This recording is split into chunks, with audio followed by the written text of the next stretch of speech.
Tá aqui. Deixa eu ver se eu consigo escrever de onde eu tô. Um segundo, deixa eu te posicionar aqui. Oi, Zuma, estamos entrando. Zuma tá aqui, vou chamar ele para entrar. Tá me ouvindo bem, Bia? Tô. Oi, pessoal, bem-vindos. Já vai começar aqui mais uma live do Time Ligado. Oi, Zuma. Olá. Tudo bem? Olá, Alexandre. Opa. Bom, Zuma, boa noite, beleza? Boa noite, Alexandre. Boa noite, Bianca. Legal, Tudo beleza? jóia? Boa noite. Tá escutando Tudo bem jóia? a gente? Tô escutando bem. Vocês também? Aham, tudo Tá indo, bem. tá indo som aí legal? Tá indo som aí legal? Tá sim. Deixa eu só agora posicionar aqui, porque só para explicar por que a gente está assim. Porque como sou eu e o Alexandre, eu fico aparecendo aqui pequena e a gente fica meio que se revezando aqui no vídeo. Olá! Olá! E eu fico olhando para baixo porque o telefone está aqui. Como só dá para fazer com duas pessoas online no Instagram, e nós somos dois, a gente usa aqui o Hangout para a gente se revezar na conversa. Beleza. Zuma, 100%. super bem-vindo. Poxa, eu que agradeço aí a oportunidade de levar a ultramaratona, né? Um pouquinho do mundo da ultramaratona aí para o canal de vocês, para tentar atingir um outro público, que às vezes o ultramaratonista fica conversando muito entre si. Então, às vezes fica assim, fica nas lives muito assim, só ultramaratonistas. E é bom a gente, às vezes, desmistificar, né? Situações até que eu escutei ontem, que às vezes fazem tem uma visão da ultramaratona como um esporte muito novo e muito difícil, né? E eu vou tentar hoje dar uma modificada aí nisso. Vamos tentar desenhar um pouquinho de uma forma diferente que é a ultramaratona, pelo menos atualmente, né? Que tem sido a ultramaratona aí no mundo e no Brasil. E Zuma, apresentando um pouco o canal, né, para quem não conhece, nós somos o Time Ligado, é um canal com foco no atleta, justamente porque a gente quer gerar uma atitude empreendedora, abrir a visão do atleta para o esporte, para diferentes modalidades, diferentes desafios, para justamente posicionar o atleta cada vez mais como um player do mercado, que a gente acredita que o atleta realmente está no centro do mercado, do mercado, da economia em geral, não só do esporte.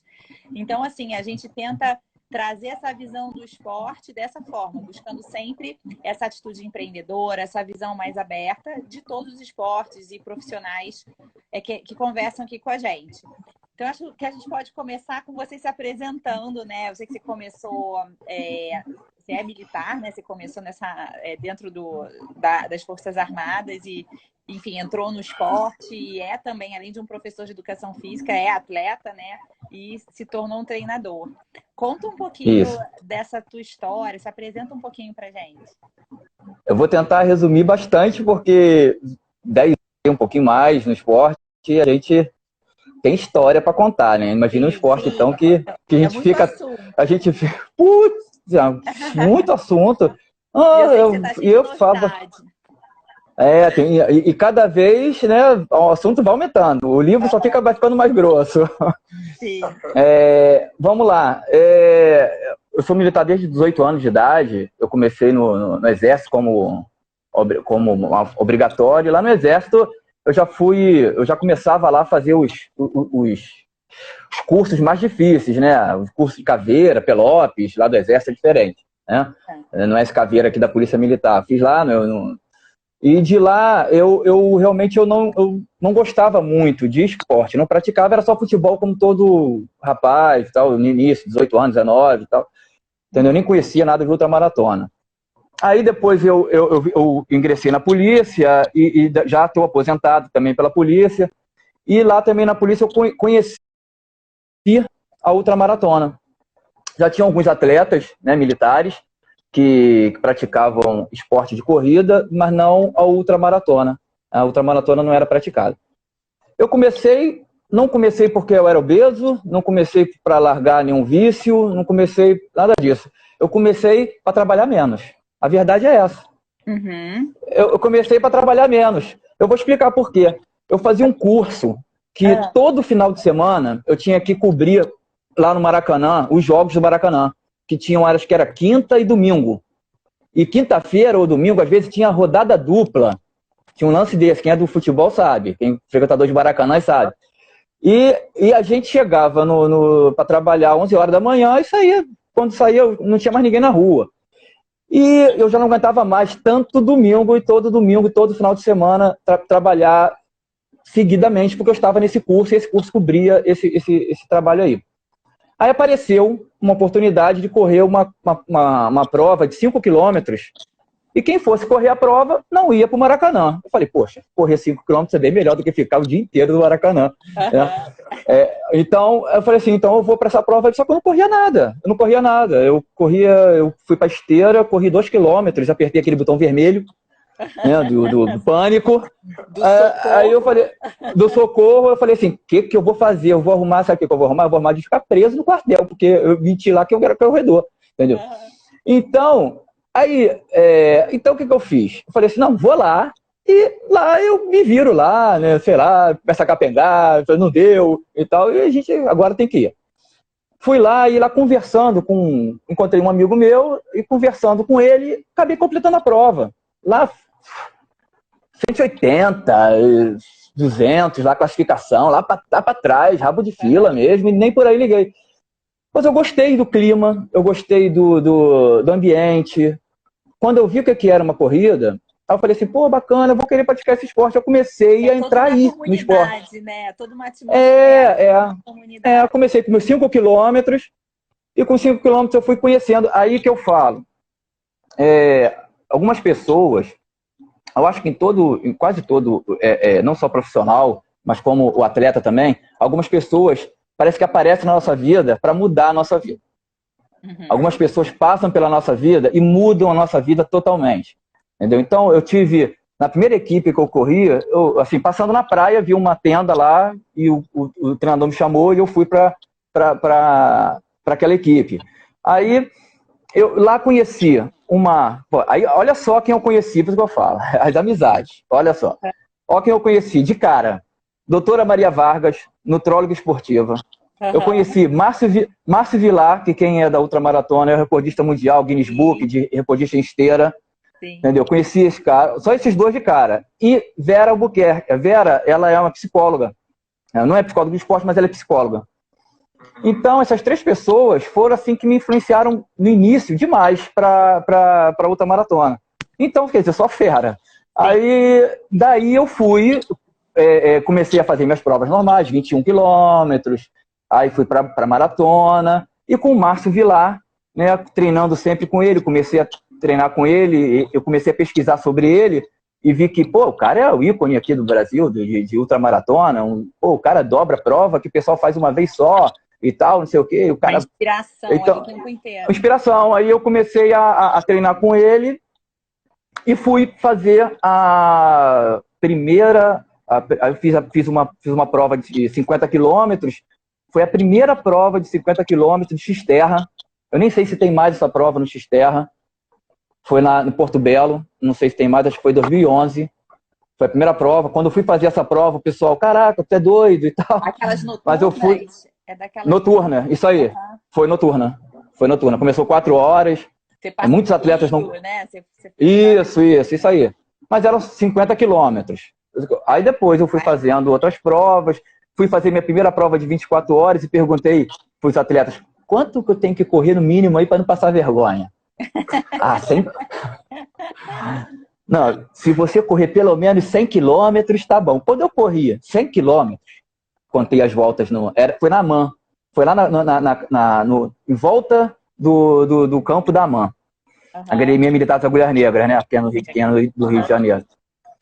E aí eu dei 100 voltas, completou 100 quilômetros. A AMAN é exército. É exército? Agulhas Negras, Agulhas Negras, Aí, enfim, fui lá, completei, aí eu falei, completei 100 voltas, parei. Aí o Márcio veio, dá mais uma voltinha aí, só pra garantir que vai vir 100 quilômetros no certificado. Aí eu dei mais uma volta. Foi a minha sorte, porque ia vir 99 quilômetros de 600, porque a volta tem 400 metros, e a primeira volta foi de marcação, de aferição de chip. Olha só, Cada coisa, aí foi uma pessoa experiente. pequenos detalhes. Aí ali eu conheci, pô, já conhecia Jorge Cerqueira, Farinazzo, Márcio Vilar, pô, nem se fala, já era meu amigo, né? E eu conheci, o campeão da prova foi o Farinazzo, que já ganhou, pô, a Badwater lá nos Estados Unidos, aquela Vale da Morte, que é 50 graus a calor, né? Celsius e tal. Então, que o Márcio Vilar dobrou essa prova, correu 2 vezes, foi, depois voltou. E essas pessoas assim que foram me influenciando até eu entrar, né? Eu entrar na parte profissional, né? Na parte acadêmica, né? Uhum. Aí eu comecei a estudar e me aperfeiçoar. E eu fui para uma prova, aí que a gente entra no tema mais aprofundado aí. Se eu estiver falando assim, atropelando muita coisa aí, pode cortar aí, fazer a pergunta. É bom.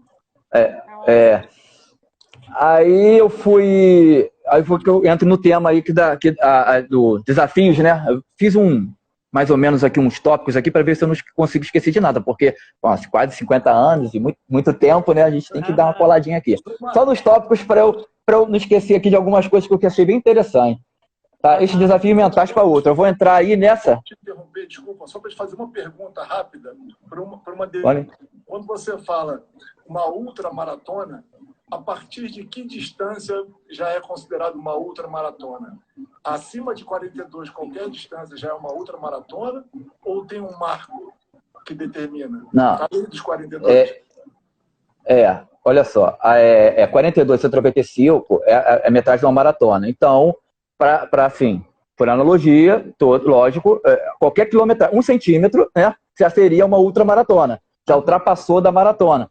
Só que assim, tem algumas pessoas, aí já é entendimento, tá? Tem alguns atletas, até um atleta que é um ícone, que eu vou falar até dele um pouco, tá? Que ele é um grego, ele é o Yannis Skouras, ele também fala que considera ultramaratona aquela pessoa que corre mais de 160 quilômetros, ou uma prova de 12 horas, ou de 24 horas. Tá? Mas acima de uma maratona já é considerado, tá? Tem prova de 50 quilômetros, então... Tá? E tem prova...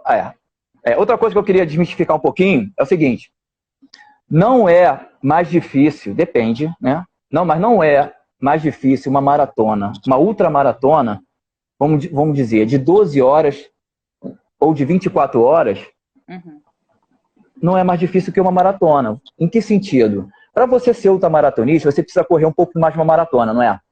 E uma corrida de 24 horas em circuito, se você correr 50 quilômetros em 24 horas, você recebe uma medalha e o certificado de ultramaratonista. Já seria uma primeira experiência, né, para uma pessoa que está preparada para uma maratona poder fazer ultra, né? Pode ser uma primeira experiência nesse sentido, né? Porque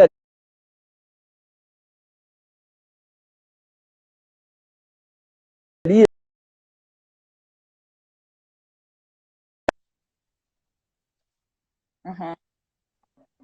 deu uma travada, acho que só no dele. Ah, tá. Aí você pode administrar. Zuma, deixa eu só falar uma coisa. Alguém perguntou aqui, Gilson Runner, você pode fazer pergunta. Vocês podem ir fazendo aqui mesmo, que eu estou acompanhando o que vocês comentam. Então, se vocês quiserem comentar, perguntar, eu estou pegando as perguntas e a gente vai respondendo de acordo com o assunto que a gente estiver falando, tá? Fiquem à vontade. Desculpa. Tá, beleza. Nada, que isso. Aí a pessoa nessa prova, os ultramaratonistas, ou as pessoas inscritas, ou quem vai fazer a primeira prova de ultramaratona, ele pode fazer a sua estratégia de descanso. Ele pode correr 2 horas, descansar 1. Ele pode correr 5 horas que quiser ou então fazer sua maratona em 10 horas e depois voltar na prova lá no dia seguinte, quando de repente as provas começam 8 horas da manhã de sábado e terminam 8 horas da manhã de domingo. Entendeu? E assim ele vai começando a pegar confiança para fazer uma prova que não seja de circuito, que é uma prova assim de distância, que sai de um lugar e chega no outro, como tem essas provas mais famosas, né? Mont Blanc e tal, entendeu? Uai. E como as distâncias podem variar, né? Se qualquer quilômetro acima de 42 já é uma ultra, se a gente está falando de 45, 50 quilômetros, e você pode chegar até 3 dígitos, né? Ou 4 mais. já. 4. 4. Vamos falar, já estou até com o livro aqui. Na verdade, cada uma dessas requer uma estratégia diferente, né? O João até colocou aqui, João Póvoa, desculpa. Cada prova tem suas características. Tem prova de 50 que é mais difícil do que de 70 e 80. Ainda tem isso, né? Tá certíssimo. Isso. Tem prova que é de montanha. Isso, Tudo vai influenciar, né? O meio, a prova, a distância, o terreno, né? Tem provas que são mais longas e são mais fáceis do que provas mais curtas. Então, tem atletas que vão aí para a prova, que comentam comigo, vão para provas de 80 quilômetros e falam assim, caramba, eu já corri 240, mas essa prova de 80 acabou comigo. Então, quer dizer, por causa da altimetria ou por causa do clima que fez naquela determinada data, né? Então, isso aí tudo influencia muito e também influencia muito a individualidade biológica, né? Tem atleta que prefere calor. Prefere calor. Tem uma individualidade para correr em montanhas, outros preferem correr em plano. Então, isso aí vai de cada um. Tem pessoas que não gostam de correr essa prova que eu citei, de 24, 48 horas em volta, assim, fala assim, cara, não corro essas provas, não consigo, não tenho capacidade mental, ou assim, não gosta, ou então só não gosta, né, de ficar no circuito. Então, é a prova mais segura. É a prova mais segura para quem está começando. Mas, assim, também tem atletas que se especializam nesse tipo de prova, tá? Essa prova aí eu ainda não consegui, essa prova de 24 horas, eu ainda não consegui correr 200 quilômetros. E o atual campeão, mas tem muitos atletas que já conseguiram, mas o atual campeão mundial dessa prova de 24 horas é o que eu falei, que é o grego, é o Yannis Kouros. Ele tem 303 quilômetros e 800 metros, 800 e pouco metros, de recorde mundial que nunca foi batido por ninguém. Isso dá um pace, para quem gosta de fazer cálculo, aí de 4,44 aproximadamente, entendeu? Em 24 horas. Tá? É muita coisa, o cara é monstro, tá? Ele não está competindo mais profissionalmente, né? Nem mora mais na Grécia, tá morando na Austrália, se não me engano, mas é o cara assim que revolucionou, assim, bateu todos os recordes, 1000 milhas e tal. O que eu queria falar era o seguinte, da parte mental, mas uma, assim, como que você chegou nesse planejamento de treinador, de como você treina, né? As pessoas, como é que você treina os seus alunos, seus atletas? Como é que você trabalha isso? Primeiro eu tive que vivenciar isso, tá? É porque, infelizmente, tem muitos treinadores que eu também pensava numa época, que acha que o treinamento psicológico é uma característica inata, tá? Que não é treinável, tá? Que isso aí, ou então tem uma percepção errônea do que é o treinamento psicológico. Não é chegar e bater nas costas do atleta, vamos lá. Isso é motivação também, mas não é o treinamento psicológico. Vamos confundir. Vai lá, vamos vencer uma frase de último quilômetro. Tudo bem, isso é motivação, mas não faz parte. O treinamento psicológico, ele é pré-prova, ele é antes da prova, ele é pós-prova, entendeu?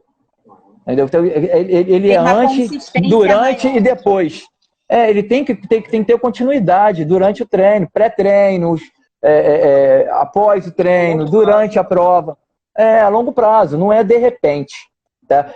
Eu tenho uma situação assim para comprovar, assim, uma ilustração para fazer, de um livro de Weinberg Gold. Esse livro ele tem uma passagenzinha lá muito, muito interessante de um atleta de basquete que ele era o cestinha. Ele era o cestinha da equipe e no último segundo, acabando o jogo, o time dele estava perdendo por 1 ponto. Então, ele ia fazer 3 arremessos, ele sofreu uma falta, ia sofrer 3 arremessos de 1, né? Aí, pô, cestinha, com certeza. Vai ser, se não acertar os 3, né? Pelo menos 2 nós ganhamos a partida. Aí ele foi fazer, ele não acertou nenhum. Ele não acertou nenhum. Ele era o cestinha, ele era o que mais treinava arremesso. Ele não acertou nenhum. Qual o nome do livro, Zuma? É um livro de psicologia do esporte. Fundamentos da psicologia do esporte, se eu não me engano. Deixa eu ver se eu tenho ele anotado. Deixa eu ver aqui. Depois eu passo, quem quiser, Fundamentos da Psicologia e do Exercício. Tá? Fundamentos da Psicologia do Exercício. Weinberg Gold. Então, aí ele errou.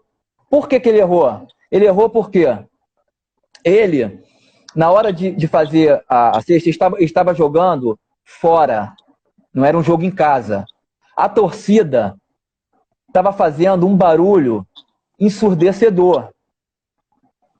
Ele gritando e balançando e batendo nas cadeiras. Ele não estava preparado para aquele ambiente. Não estava preparado para fazer os arremessos daquele ambiente. Então, treinar.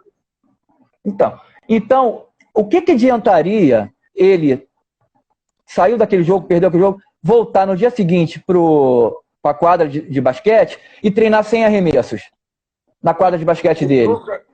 Ele nunca conseguiria repetir aquela atmosfera, né? É, isso aí. Então, aí por isso que eu falo, eu trabalho muito na especificidade do treino. Eu trabalho na especificidade e na capacidade de mostrar para o atleta que para ele se preparar na parte psicológica para o bom e para o ruim. Entendeu? Para ele saber o que ele vai fazer quando ele encontrar alguma coisa, uma adversidade no caminho.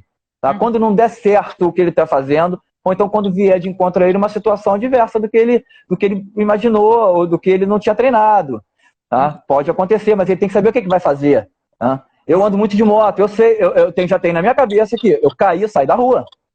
Primeira coisa que eu vou fazer é sair da rua, com o carro não passar. Eu já tenho isso na minha cabeça. Quem é motociclista sabe, né? Quando a gente passa no corredor, a primeira coisa que a gente vê é olhar o pneu do carro. Se o pneu do carro virar um pouquinho, a gente sabe que aquele cara vai entrar no corredor e vai bater na sua moto. Então, são situações que você tem que levar para o esporte para você saber o que eu vou fazer quando isso acontecer comigo. Aí entra a parte psicológica, de treinamento psicológico. Tem uma autora, Kátia Rubio, tá? Que ela fala muito sobre... Ela tem um livro, que eu não sei o nome do livro, também depois eu vou ficar devendo os nomes de livro aí. Da Kátia Rubio, que ela fala sobre o treinamento psicológico, tá? A logística mental, tá? De que o atleta tem que ter para ele administrar, no caso da ultramaratona, para ele administrar as horas que ele vai ficar sozinho, ingesta calórica, ingesta hídrica, tempo, o cálculo de tempo é contínuo. É de ponto em ponto, quilômetro em quilômetro. Caramba, quantos quilômetros eu fiz nos últimos... Quantos minutos eu gastei para fazer nos últimos quilômetros? Quanto falta? Como é que o atleta que não estiver psicologicamente preparado vai conseguir fazer esses cálculos? Ele vai se perder. E quanto mais longa a prova, mais isso tem que ser controlado, né? Porque você tem um tempo maior que cada etapa desse teu treinamento tem que ser muito trabalhado fisicamente e mentalmente, né?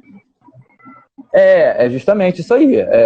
Esses cálculos contínuos de alimentação, de não deixar faltar nada, porque você foi treinado para aquilo. Mas o treinador, muitas vezes, não vai estar do teu lado.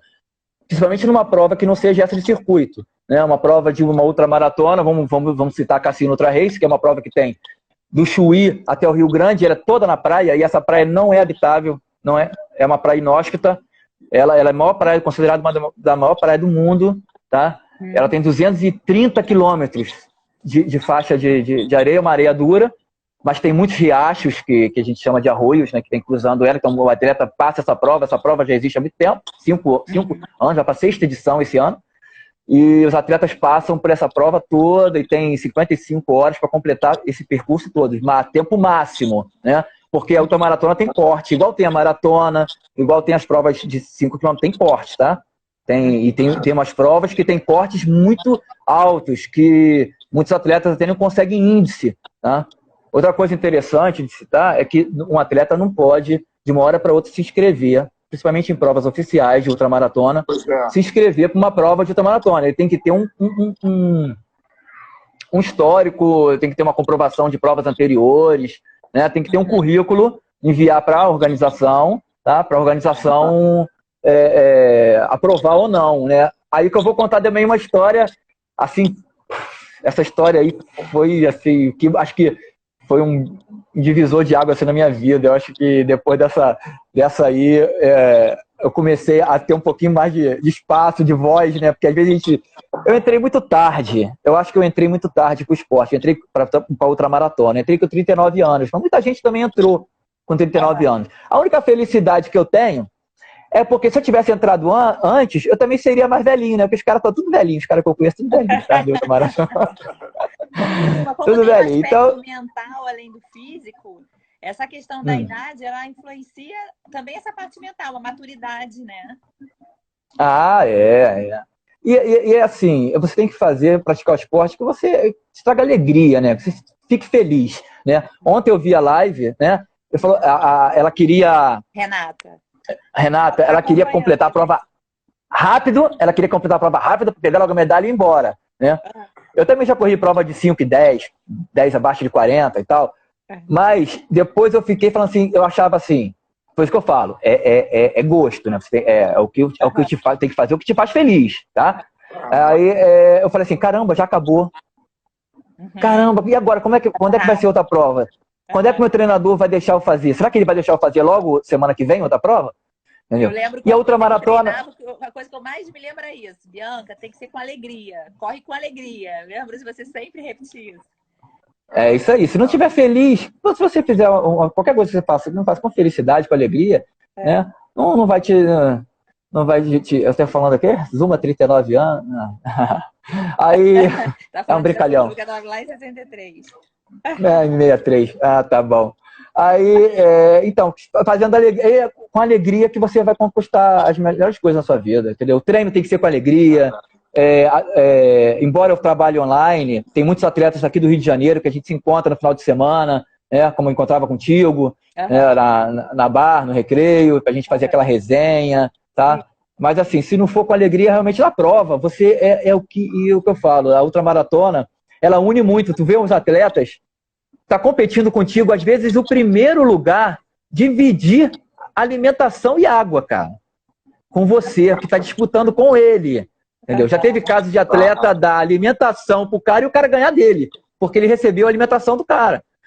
Então, quer dizer, do outro atleta. Então, quer dizer são situações que... Muito, muito, muito. Lógico, não é todo mundo, tá? Ser humano é único, né? A psicologia é quase que consenso da psicologia, né?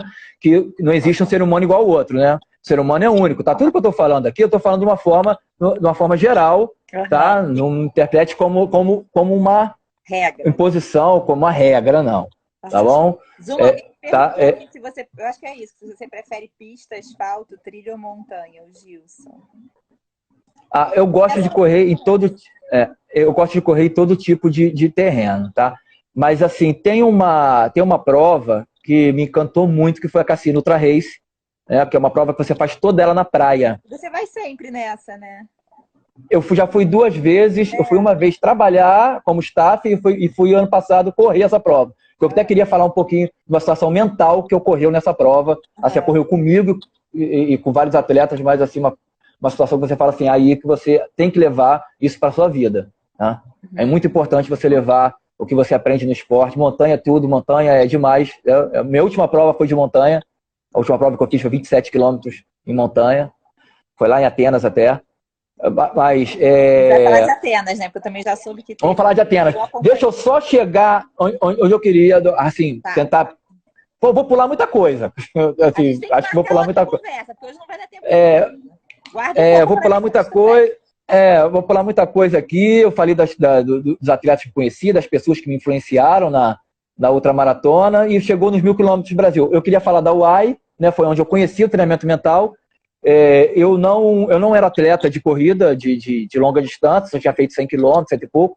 Eu fui para a primeira prova oficial da UAI. Essa prova oficial da UAI, ela correu em 2012, foi a primeira oficial. Ela já teve em 2011, que foi só para convidados, foram 5 atletas, eu acho, que terminaram a prova. Essa prova tem 235 quilômetros em montanha. A montanha é a Serra da Mantiqueira, lá em Minas Gerais. Tá? Saía de Passa Quatro, agora não sai mais, né? Saía de Passa Quatro e dava volta naquelas montanhas todas de Minas, subia uma montanha de quase 2.000 metros de altura, que é a Cachoeira dos Garcias e tal, que é assim que o pessoal falava, quem ultrapassa essa montanha faz os 235 quilômetros, só existia essa modalidade, 235 quilômetros. E quando eu fiz, tinham 35 atletas inscritos, aproximadamente, tá? 35 atletas inscritos. Hoje, essa prova reúne quase 1.000. Quase 1.000. Como cresceu? Quase 1.000. Cresceu muito. Tem várias modalidades agora. Tem 25 quilômetros, tem 65, vai fazer 10 anos a prova agora, porque, como eu disse, eu fiz a primeira oficial. A primeira foi em 2011, tá? Eu fiz a primeira oficial em 2012. Por quê? Eu estava treinando com o Márcio Vilar, eu fazia os longões com o Márcio Vilar e com o Anderson, que é um outro ultramaratonista, não mora mais aqui no Rio, mas a gente treinava junto e eu falei assim, pô, Zuma, você treina com a gente, por que você não vai fazer com a gente essa prova? Eu falei, cara, não vou conseguir fazer essa prova, será que eu vou conseguir? E nessa prova, realmente, eu sofri muito, muito. Eu tenho uma foto que parecia a Gabriele Anderson quando terminou a maratona, todo tortinho, capengando e tal, e ainda faltava 25 quilômetros para terminar a prova. Mas eu tive uma lesão no quilômetro 20 da prova. Uma lesão grave. No quilômetro 20 eu fui caminhando e correndo a prova até os 235. Eu quase que terminei, quase que não termino a prova, eu fui quase no limite da prova, mas eu completei a prova. Foi aí que eu vi que não era apenas treino. Porque eu estava com uma proposta mental ali muito forte, entendeu? Eu tinha perdido um sobrinho, estava com uma camisa para homenagear ele quando eu chegasse no final da prova. Então, quer dizer, isso tudo influenciou muito. Mentalmente, isso aí um psicólogo falou para mim que o nome disso que se dá é âncora na psicologia. Você levar uma âncora, você levar alguma coisa que vai te dar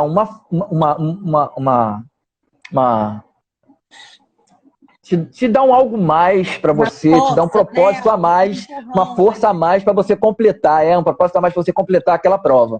Entendeu? Aí eu fiz essa prova e dessa prova foi que eu comecei a treinar, a pesquisar sobre treinamento mental, entendeu? Tipo, que fala no livro, né, do THP, né, e Katia Rubio sobre logística mental. Eu comecei a pesquisar esses autores e ver como eu podia trabalhar com isso comigo, né? Que eu não era treinador ainda. Depois que eu passei por vários, também eu tive treinadores fantásticos, tá? Tive muitos treinadores fantásticos, passei por algumas equipes, tive influenciadores, tipo o Márcio, a doutora que eu falei. Teve outras pessoas que eu acompanhava. Tem um ultramaratonista que é assim, fantástico, é Valmir Nunes, tá? Eu nem conheço ele pessoalmente, né? Eu já vi e tal, mas não conheço ele pessoalmente. Ele ganhava todas as provas de 100 quilômetros, isso há muito tempo atrás já, entendeu? Então, ele ganhou, ele foi o único brasileiro, tá? Eu acho que foi, assim, eu tenho quase certeza absoluta, tá? Muitos atletas já completaram essa prova, mas ele, em 2001, ele foi o campeão da Spartathlon. Tá? É uma prova que tem lá na Grécia, é uma prova dificílima, porque Grécia é assim, né? É montanha, ou é montanha ou é litoral. Né? Não tem outra coisa. O alemão já? Grécia, já. Eu já morei lá. Morei numa cidade, na segunda maior cidade, chamada Tessaloniki, que é um pouco mais para o norte. Legal. Aí ele atravessa ali todas aquelas montanhas, né, até Esparta, né? Chegada lá em Esparta. Então, quer dizer, ele foi o campeão, e ele era especialista em provas de 100 km. Ele foi correr 246, tá? Eu acho que ele fez essa prova em 23 horas e alguma coisa, tá? Foi 23 horas, pouquinho mais de 23 horas, ele completou essa prova aí, foi o único brasileiro. Então, quer dizer, eu não que me espelhava, né? Mas eu acompanhava como é que era o treinamento. Como é que esses atletas treinavam para percorrer tantas distâncias? E fui pegando o que é bom deles, o que eu achava, o que dava certo. Então eu fui fazendo o meu método de treinamento. Eu fui Eu fui coadunando por... Próprio, né? Isso aí, tá? Então, eu fui fazendo através desses atletas aí, muitos outros. Nós temos atletas aí de ultramaratona no Brasil. Infelizmente, assim, não tem um reconhecimento. O Valmir Nunes teve. O Valmir Nunes, hoje ele mora nos Estados Unidos, eu acho que ainda está lá, morando lá nos Estados Unidos, não tenho certeza, mas ele foi morar para lá. E o Valmir Nunes teve, graças a Deus, ele conseguiu sobreviver do esporte, crescer financeiramente através do esporte. Mas, assim, é muito difícil. Tá? É muito difícil. Como qualquer outro esporte, que não é muito conhecido como futebol, o futebol também é muito difícil, né, vencer, mas a ultramaratona, muito mais ainda. Poucos atletas vivem da ultramaratona no Brasil, mas assim, por prazer, por amor ao esporte, tá? A prática esportiva fica... vencer...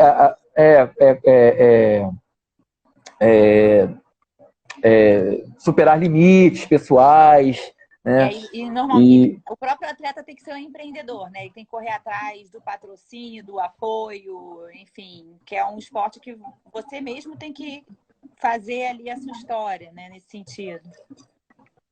O patrocínio financeiro é muito difícil, conheço poucos, tem patrocínio financeiro. É mais patrocínio de marcas esportivas, ganha um tênis, um consegue patrocínio de uma roupa, o outro consegue, de repente, um hotel, alguém que pague um hotel, uma viagem, tá? Assim, mais um patrocínio não financeiro, né?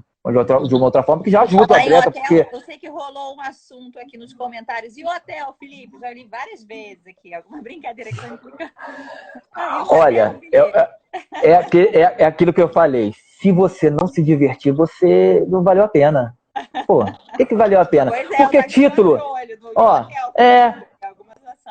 título é muito bom. Título é muito bom para o atleta, né? Pessoal, né? Você ganhou. Mas vou te falar, daqui a pouco ninguém mais lembra. Ninguém mais lembra. Só passar os anos, vão passando os anos e as pessoas não lembram. Agora, a amizade que você faz, você carrega pro resto da sua vida. Entendeu? A amizade que você faz no esporte é para sempre. Título é passageiro. Valores, você vai. Um aprendizado em momentos até como o de agora que a gente está passando, né? Toda essa incerteza, toda essa quarentena, esse isolamento, né? Que todo mundo fica mais sensível e tal, os valores, a prática esportiva te dá mais força para atravessar isso tudo melhor, né? Justamente, minha vida geralmente, minha vida militar e minha vida pós, né, teoria, ela é uma totalmente diferente. O esporte, ele me proporcionou e eu vislumbrei uma possibilidade de um outro ramo de trabalho, de uma outra atividade, entendeu? Muito diferente daquela que eu fazia anteriormente, que eu gostava, lógico, mas o esporte, trabalhar com o que você ama, e você pratica, é muito mais prazeroso, né? Com certeza. Aí o meu empreendimento foi justamente esse, foi fazer, na minha aposentadoria, ou quando eu pude fazer, trabalhar com aquilo que eu amava, realmente. E empreendi naquilo. Você se reinventou, né, Zuma? Você foi. Na aposentadoria do seu trabalho, você meio que descobriu esse prazer do esporte, e do prazer do esporte você se identificou com a modalidade e tudo mais, e conseguiu se reinventar. Não foi fácil, não foi fácil, nada é fácil, tá? Muita porta na cara. Já cheguei, assim, até no âmbito militar, e no centro de treinamento de atletas, e o coronel comandante do centro falava assim: o que é isso? Ninguém aqui pratica ultramaratona, não. Entendeu? Ele tava mandando embora ali um treinador, né, que foi campeão de 1.000 quilômetros, correu 5.000, ele tava mandando embora porque não conhecia, né? E a ultramaratona, eu não só trabalho com ultramaratona, a ultramaratona é a prova máxima do atletismo, né? O atleta faz maior desgaste físico e mental. Mas, assim, tudo que a gente fala, que a gente comenta, até nas lives, tal, sobre treinamento de ultramaratona, ele pode ser utilizado para as provas menores, tá? Tanto para a prova de 5, é o que eu falo hoje, de 5 a 5.000. Isso serve para todas essas provas aqui, tá? Salvo as suas proporcionalidades, né? O que eu ia falar também... Oi. Deixa eu te fazer uma pergunta. No ano passado, no final do ano passado, eu e a Bianca, a gente foi um evento da CBF de futebol, em uma das palestras, estava um gerente de futebol do Red Bull, era um alemão, um suíço, e ele comentando sobre o desenvolvimento dos atletas, né? Como ele criou uma formulinha que ele considerava o seguinte, comparando a técnica, a capacidade física com a capacidade mental do atleta, no caso dele o futebol, né? Então, ele fazia o seguinte cálculo, ele falava o seguinte, olha, 60% você tem a capacidade técnica, 60 ou 70, não lembro exatamente, 30% a capacidade física, mas você eleva isso a um número, a uma potência que é a capacidade mental. Ou seja, se você dá uma nota de 0 a 10, né? 0 a 6, o cara é nota 3 em técnica, mas ele é nota 2 em físico, né? Em capacidade física, isso dá 5. Mas você eleva isso a 3 ou 4 em capacidade mental, você dá um estirão, né? Compensa, né? Esse cara cresce muito na capacidade, na performance dele com o mental. Eu vi algumas perguntas aqui, o pessoal perguntando. Eu ia falar. Como é que você acha que é o balanço da capacidade física com a técnica da corrida, com a capacidade mental que você está comentando aqui também? Isso, como eu falei, eu ia chegar mais ou menos aí nesse assunto, mas essa foi mais direta. Cada atleta é diferente de outro. Então, você colocar isso, assim, no meu entendimento, tá? Não me leve a mão. Não discordando de ninguém e tal. No meu entendimento. Cada atleta, você tem não pode dizer uma porcentagem, tá? Eu vou tentar ilustrar de uma outra maneira. Tem atletas que têm uma técnica bem ruim, tá? Mas são muito fortes, tá? Então, e eles têm uma capacidade mental normal, mediana, tá? E tem atletas que são muito fortes e têm uma capacidade mental mínima, ou então tem algum bloqueio. Isso vai depender da prova que ele for fazer.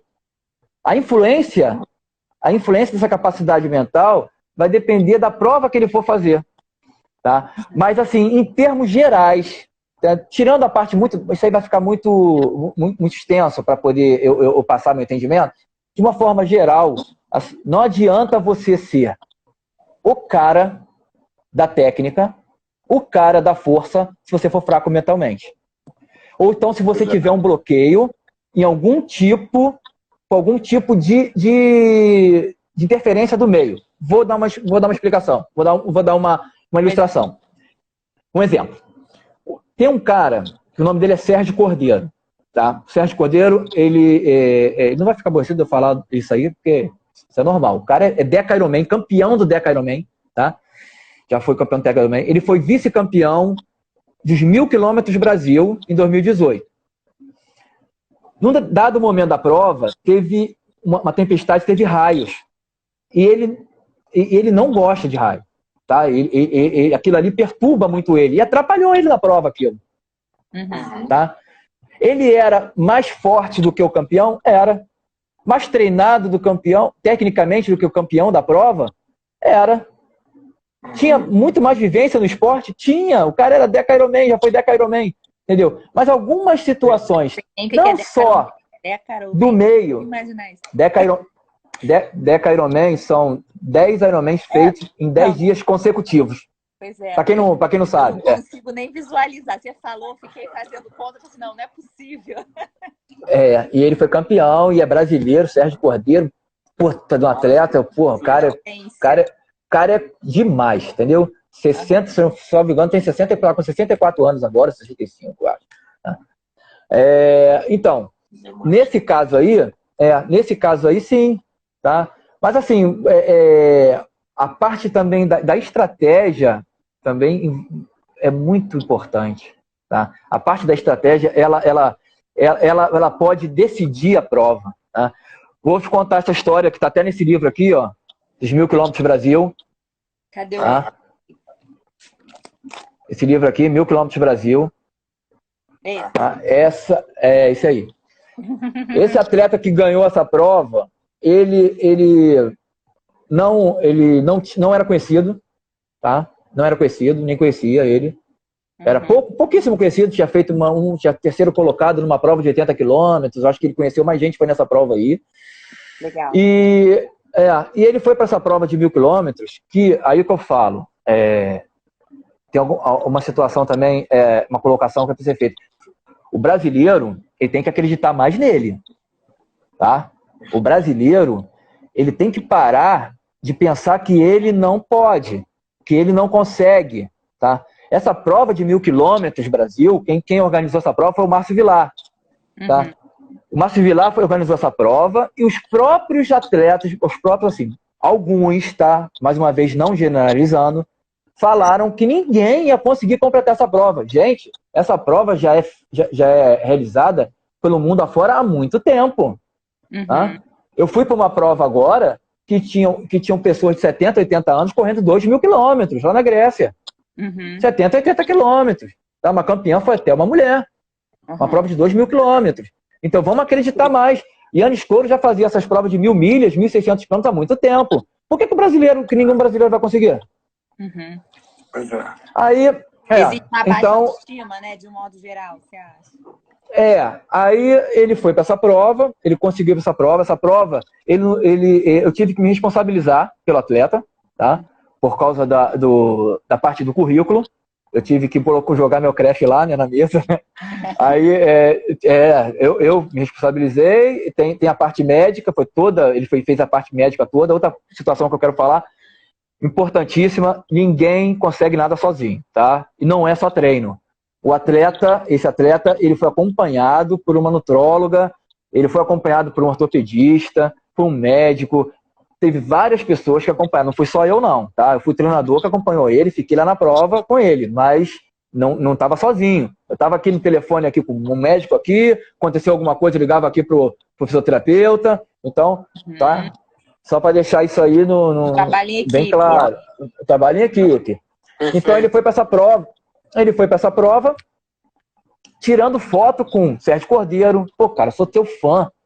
Pô, não sei o que. Assina na minha camisa aqui. Dá um autógrafo. Pô, cara. Pô, e ele ganhou a prova. Porque nós traçamos uma estratégia para ele. Pessoal. O cara foi o que mais descansou na prova. Acredita nisso? O cara foi o que mais descansou na prova. Ele parava, dados momentos, meia hora, 40 minutos, 2 horas e tal. Ele saía para descansar. Toda hora ele avisava, porque para você sair da pista, você tinha que avisar para a organização, tá saindo atleta tal. Aí até o organizador falou, pô, é o nome que mais entra e sai da pista é do Kleberton. Isso foi a estratégia dele, de descanso e corrida. O cara ganhou a prova. Então, o cara anônimo, até então anônimo para o esporte, para a ultramaratona, numa prova que muitos falavam que não ia ter nenhum vencedor, né? E teve até uma mulher, que foi a Daniela Silva, foi a única mulher que ela conseguiu completar os 1000 quilômetros, né? Então, aqui no Brasil, tá? Então, esse é acreditar, é estratégia física, mental para a prova, você confiar no que você está fazendo, você focar na alimentação. Agora, outra situação aí que a gente vê bem, a parte de técnica de corrida, você não vê muito no ultramaratonista, tá? Tem ultramaratonista, eu até uma vez brinquei com uma atleta, que tinha uma atleta correndo na minha frente, novinha de corrida e tal, começando, fazendo sua primeira meia maratona, e uma ultramaratonista correndo do lado, na minha frente, num treino presencial. Eu olhei, eu estava de trás, eu falei assim, daqui dá para ver bem quem é o ultramaratonista e quem é o corredor iniciante. Porque o ultramaratonista corre errado, entendeu? Mas veja bem, é a maneira que ele se adaptou a correr longa distância. Errado, você diz sem técnica, porque meio que cria um jeito próprio para poder se adaptar de uma forma pessoal. Isso aí. A primeira vez que eu vi o Farinazzo correndo, nessa prova que eu falei da AMAN, eu vi que o joelho dele já tinha um lado meio que de treinador, né? Já estava começando, não, mas já estava pesquisando os outros. Eu vi que a mecânica dele de corrida, eu não sei se ele estava machucado ou com alguma, não sei se ele corre assim ainda hoje, não sei se ele já corrigiu. Aí eu até falei assim, pô, esse cara tá ganhando a prova, ele corre com uma passada diferente dos outros, tem gente que corre bem mais certinho, e você vê que não é isso. E uma fisioterapeuta já veio falar comigo que às vezes você tentar consertar o atleta muito rápido, você pode lesionar esse atleta. Porque ele já está com a musculatura dele, os ligamentos formados para correr daquele jeito. Adaptado, né? Adaptado daquele jeito. Você pode melhorar? Pode, mas não, que não seja assim uma coisa muito brusca, muito assim, imediatista naquilo. Tá? Então, assim, tem muitas coisas, né? Tem muitas situações. Em relação ao que você falou do descanso, o João Paulo escreveu aqui, descanso também é treino, né? Porque não só no dia a dia, né? Até ter esses períodos de descanso também são importantes, como até numa prova, como foi o caso, né? Do Cleberton na corrida. Tipo, ele incluiu isso na estratégia dele. Para ele foi importante.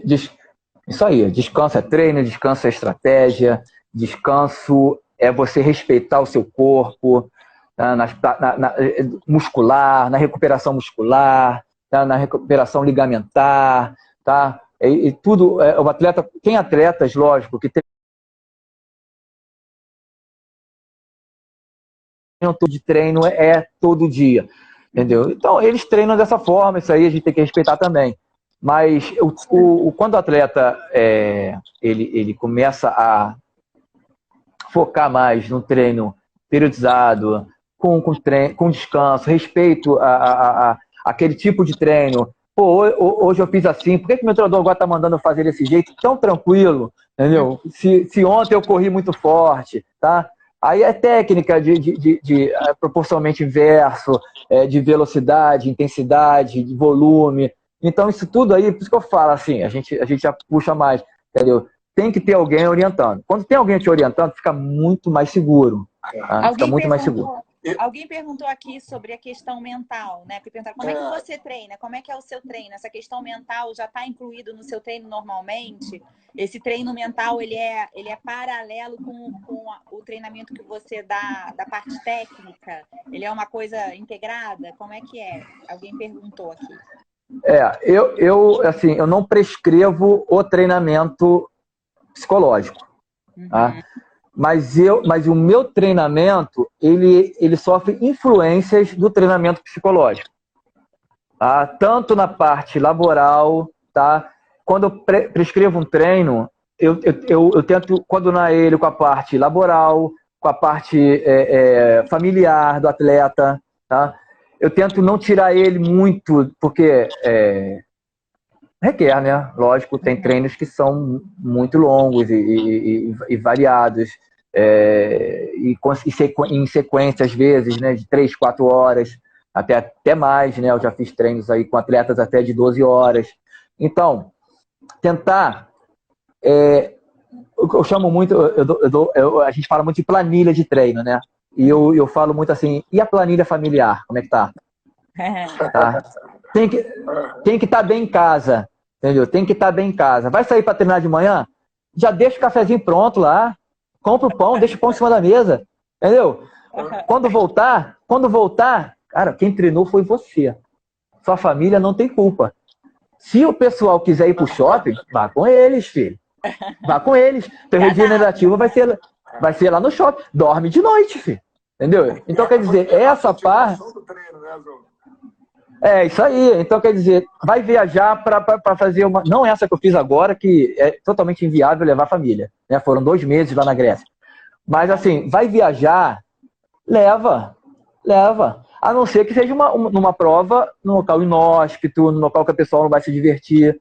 Entendeu? Mas leva, o pessoal também quer passear, entendeu? E não vai só passear porque tem uma prova naquele local, entendeu? Eu já fui para um parque que uma semana depois da semana que eu estava no local ia ter uma prova. Eu podia ter empurrado para outra semana. Pô, mas a galera já estava querendo ir naquela semana. Então, quer dizer, ia ser assim meio que injusto. Então, tem que colocar numa balança. Então, tem que a planilha familiar, ela tem que estar numa balança com a planilha de treino. Isso aí é uma parte que eu utilizo da psicologia para o treino. Tá? O Mas Márcio assim... entrou aqui, ó, ele também ele colocou uma observação. A nossa mente nos leva a conquistar algo que nunca imaginamos. Quando você acha que não tem mais força, sua mente te leva à conquista. É isso aí. O Márcio também pode vir falar com a gente numa live. Deve ter muita história para contar. Pô, o Márcio já estava falando, acho que ele entrou depois que eu falei a situação da primeira UAI, né? E ele estava nessa prova dobrando a UAI, né? Fazendo 2 vezes 235. E ele estava lá perguntando, um organizador quando chegou, né? Porque tem uns carros de apoio que vem e volta, tá? Perguntando, você que é o Carlos Zuma? Pô, o Márcio Vilar tá preocupado contigo, perguntando se você estava na prova ainda, já tinha desistido, para você continuar, te dar força lá para você continuar. Eu falei, não, tô na prova, avisa para ele que eu tô na prova, não vou desistir não e tal. Entendeu? Sempre foi um motivador tremendo, entendeu? E passando assim para a parte mental, assim, na prova, 1.000 quilômetros, o Cleberton ganhou essa prova de 1.000 quilômetros, foi fantástico, né? Nós conseguimos aí provar assim, numa prova, ter uma mais concreta de que um atleta com um treino específico para ele sendo tratado como um unitário, né? Um indivíduo diferente, assim, que eu falo, diferente de qualquer outro, para não usar o mesmo método de treino. Tem que fazer um método para ele, entendeu? Um método individualizado para ele, ele pode conquistar o inimaginável até. Uhum. O Cleberton, ele passou dos 1.000 quilômetros em primeiro lugar e ele foi fazer essa prova, fazer 5.000 quilômetros. Então ele multiplicou por 5. Uhum.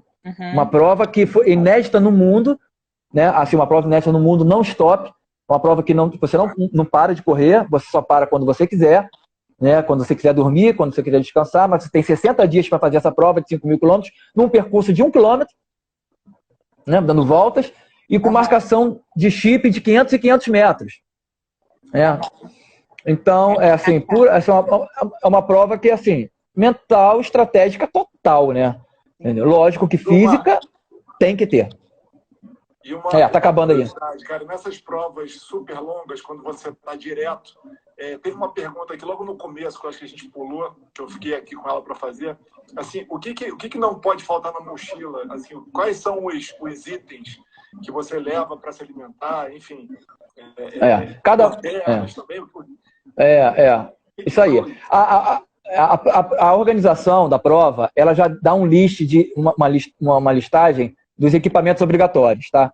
Fora esses equipamentos obrigatórios, lanterna, quando vai passar a parte noturna e tal, manta, tem vários tipos de equipamentos obrigatórios para o motorista, tem anorak, que são aqueles casacos para frio, para impermeabilizado, então, tem toucas e tal, óculos, às vezes não é só óculos de sol, às vezes é óculos branco, aquele óculos branco porque tem local que tem muito vento, e para areia, galho também de árvore, não bater, não ferir. Então, além disso, obrigatórios, a alimentação do atleta, mas isso aí vai depender da prova que o atleta vai fazer. Tá? Zoom, mas assim, vou te interromper, porque está começando já a vir o cronômetro da live que vai cair. Eu tenho uma boa e uma má notícia. A ruim é que acabou. E a boa é que você vai voltar, porque a gente vai ter que continuar essa conversa semana que vem. Bom, com o maior prazer, com a satisfação. A gente tem que complementar essas questões que ainda ficaram sem responder para contar da Grécia. Eu não contei da Grécia, eu não contei a história aí do quartinho aí, que nós ficamos na equipe de apoio, ficou num quartinho, não contei. Entendeu? Tem umas histórias aí até. Vou ficar devendo. Vou ficar devendo. Então, assim, vou ficar devendo isso aí. Vai marcar, vou combinar com você um dia para a gente falar semana que vem, de novo, para a gente continuar o assunto. Bom, amanhã a gente ainda tem mais uma live com o Rodrigo Barros, que é um atleta que foi para o Vale do Silício, hoje é CEO de uma empresa, então é interessante ver também toda essa questão do empreendedor, né, do atleta empreendedor. Lógico, isso aí. E a gente também, semana que vem, já tem confirmada a FEBARD, que a gente vai falar sobre badminton, que é um esporte super legal, que vai colocar aqui, badminton é o melhor esporte, então a gente vai falar com a FEBARD na terça. Vão ter outros convidados também. Talvez um olímpico já semana que vem, talvez a gente tenha um convidado olímpico. Então, assim, acompanhe a agenda. E Zuma, vou combinar contigo a data, tá? Beleza. Pessoal, acompanha aí para vocês voltarem, porque ficou assunto aqui pendente. Ficou assunto e fiquei devendo as histórias, né? As histórias engraçadas aí, algumas histórias engraçadas com fatos reais e pessoas que estão até aqui vendo a gente. Então, todo mundo volta. Mas vou ficar devendo isso aí. Valeu, gente. Valeu, uma satisfação enorme estar com vocês. Desculpa aí alguém que eu não respondi a pergunta. Um abraço aí. Depois eu vou fazer um check-out aqui para a gente ver o que ficou faltando para a semana que vem. Gente, super obrigada. Beleza. Eu que agradeço. Audiência. Beijão, gente. Tudo de melhor. Valeu, gente.